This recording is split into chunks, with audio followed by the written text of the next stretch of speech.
Hey Steffi, also Leitungswasser ist natürlich immer noch ganz gut, aber mit der Flasche baue ich einen Brunnen, während ich Wasser trinke. Das kann ja Leitungswasser nicht.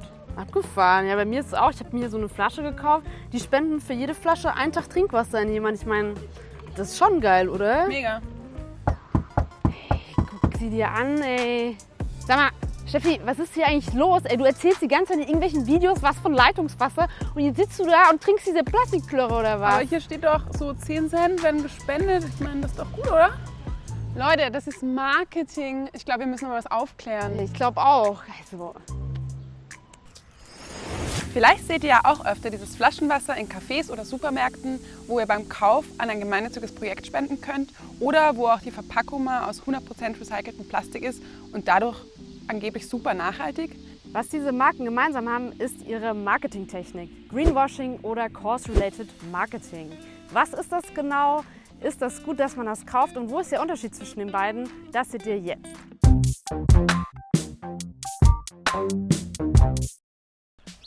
Dass es Marketing gibt und warum? Naja, es gibt eine Menge Produkte und die wollen halt auch verkauft werden.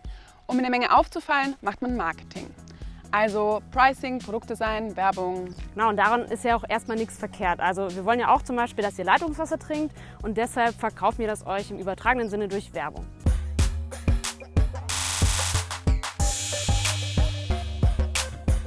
Was ist also nun Greenwashing, was ist Cost-Related Marketing und was ist der Unterschied von beiden?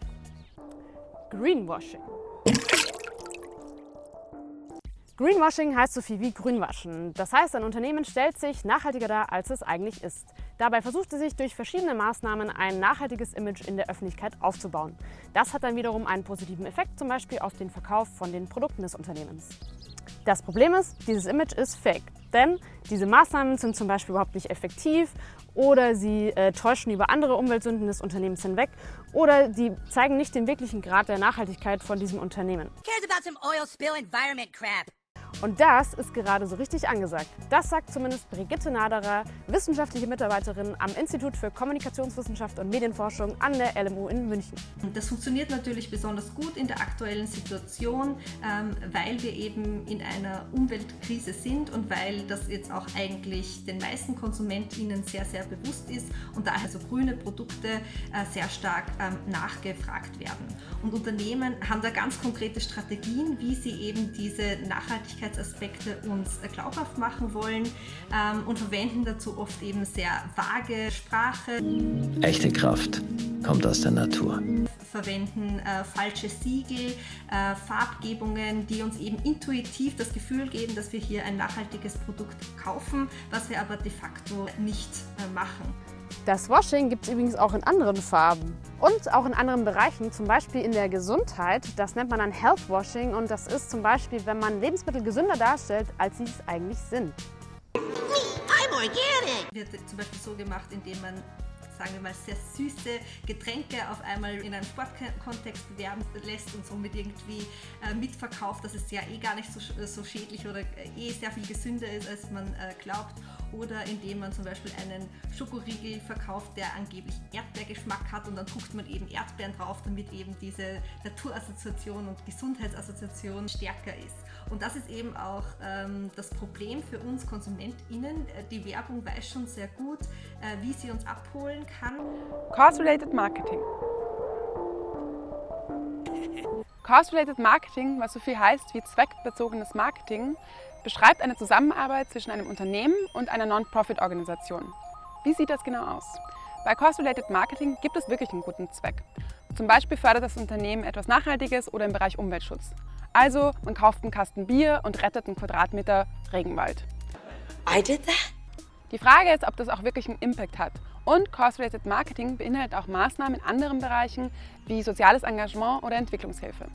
Das eigentliche Ziel von Unternehmen ist halt eher selten wirklich die Welt zu retten, sondern es geht bei solchen Maßnahmen dann trotzdem auch darum, die eigenen Umsätze zu steigern. Ja. Und wie sehr dann wirklich der gesellschaftliche Mehrwert im Zentrum von einem Unternehmen steht, das variiert sehr stark von Unternehmen zu Unternehmen. Also da kann man jetzt nicht sagen, alle, die Cost-Related Marketing machen das eben nur zur Irreführung oder nur um hier eben ein Feel-Good-Feeling mitzuverkaufen. Wenn Unternehmen sich da eben jetzt einfach einem Kurs verschreiben, ohne sich wirklich damit beschäftigt zu haben, kann es eben dann passieren, dass dann die finanzielle Unterstützung irgendwie einfach im Sande verläuft oder im schlimmsten Fall sogar negative, nachhaltige Konsequenzen eben von solchen Wohltätigkeitskonzepten entstehen. Weil Wohltätigkeit ist nicht sehr einfach. Also man muss sich schon auch wirklich überlegen, was sind denn da gute Maßnahmen, die man setzen kann, damit die dann auch wirklich das bringen oder überhaupt was bringen. Öko, Nachhaltigkeit und soziales Engagement sind im Trend. Und da kommen natürlich auch langsam die Unternehmen drauf. Die müssen sich nämlich jetzt auch nachhaltig darstellen. Für große Unternehmen ist das übrigens sogar schon Pflicht. Wer sich nicht nachhaltig verhält, auf faire Arbeitsbedingungen achtet und transparent handelt, gerät immer mehr ins Rampenlicht der negativen Schlagzeilen. Zu Recht! Eigentlich ja eine gute Entwicklung, denn theoretisch sollte das ja die Handlungsweisen und das Engagement von Unternehmen verbessern. Und da gibt es auch schon einige gute Veränderungen, wie zum Beispiel fair gehandelte Produkte, ein größeres Biosortiment oder immer mehr Bioläden. Natürlich befeuert diese Entwicklung auch Marketingmaßnahmen, die dieses Engagement Kundinnen und anderen Anspruchsgruppen präsentiert. Das ist auch erstmal legitim, denn wer Gutes tut, kann das auch zeigen. I did pretty good. Aber im Zweifel tun Unternehmen das nicht nur für das gute Gewissen. Aber dennoch ist es trotzdem so, dass sie natürlich am Ende des Tages ihre Produkte verkaufen wollen und dass sie wollen, dass die Unternehmen ein gutes Image haben. Und das ist dann im Kern auch die Intention, warum solche Formen von Marketing eingesetzt werden, warum Unternehmenskommunikation auch so wichtig ist, weil eben auch relevant ist, was wir als KonsumentInnen dann am Ende von den Unternehmen denken, von denen wir dann auch einkaufen möchten. Das Problem ist, wenn Unternehmen sich nachhaltig darstellen, aber sie es eigentlich gar nicht sind. Da sind wir nämlich wieder beim Greenwashing. So, und wie ist das nun eigentlich aus KundInnenperspektive? Auch für uns ist es ja erstmal gut, wenn sich ein Unternehmen grün präsentiert. Denn wenn wir grüne Produkte kaufen, denken wir auch, wir tun ja was Gutes für die Umwelt. Und wenn wir dann auch noch was spenden? Es funktioniert so gut, weil wir uns als KonsumentInnen gerne selbst ein gutes Gefühl geben, wenn wir einkaufen gehen. I've saved the entire world! Und wenn ich eben die Auffassung habe, dass jedes Kleidungsstück, was ich mir sowieso gekauft habe, oder jede Wasserflasche, die ich mir eigentlich sowieso nach Hause getragen hätte, auch noch etwas Gutes tut, dann fühle ich mich einfach sehr viel besser bei meiner Kaufentscheidung und deswegen funktioniert das so gut. Für uns sind diese Cost-Related Marketing-Maßnahmen eine einfach zugängliche und glaubhafte Spendenbox. Und das wird auch immer mehr genutzt. Wenn man die Wahl zwischen verschiedenen Produkten hat, kaufen laut einer Studie 40% von uns lieber Produkte von Unternehmen, die sich für die Lösung von ökologischen und sozialen Problemen einsetzen. Produkte, die so beworben werden, werden häufiger Probe gekauft, wieder gekauft und auch mehrfach gekauft. Und ein gleichwertiger Artikel wird dann auch mal liegen gelassen für eben ein Produkt, das einen guten Zweck suggeriert. Besonders bei Wasser haben es die Firmen nicht leicht, denn Wasser ist Wasser. Es ist farblos und es ist nahezu geschmackslos. Es ist sehr, sehr schwierig, jetzt wirklich mit Produktattributen Werbung zu machen, die ja dann sonst zum Beispiel bei Kaffee oder bei anderen Lebensmitteln ganz stark ziehen. Und deswegen wird uns mit Wasser oft auch ein Lebensgefühl eben versucht zu verkaufen. Uns werden dann Wassermarken auch zum Beispiel Produkteigenschaften wie Smart, Bio, kalorienfrei oder vegan zugeschrieben, was ja dann im Hinblick auf welches Produkt uns hier gerade beworben wird, schon etwas seltsam, wenn nicht sogar komplett sinnfrei anmuten lässt. Weil das ist ja eigentlich in der DNA des Wassers, also es ist halt eben vegan und kalorienfrei, also das ist sehr, sehr schwierig dann zu sagen, das ist jetzt eine Besonderheit. Aber Wasser wirklich besonders zu machen, das ist eben die Aufgabe von Werbung. Und wenn die veganen, kalorienarmen und sonstigen sinnlosen Produkteigenschaften mal abgegrast sind, kurbeln sie den Verkauf an, indem sie dem Kauf einen Sinn geben. Und das machen die Wassermarken in Deutschland, egal ob ein großes Unternehmen, Discounter oder ein gemeinnütziger Verein. Sie verkaufen Wasser in Flaschen mit dem Hinweis darauf, dass man mit dem Kauf etwas Gutes für die Umwelt tut, Brunnen im globalen Süden baut oder dass bei der Verpackung ganz doll auf Nachhaltigkeit geachtet wird.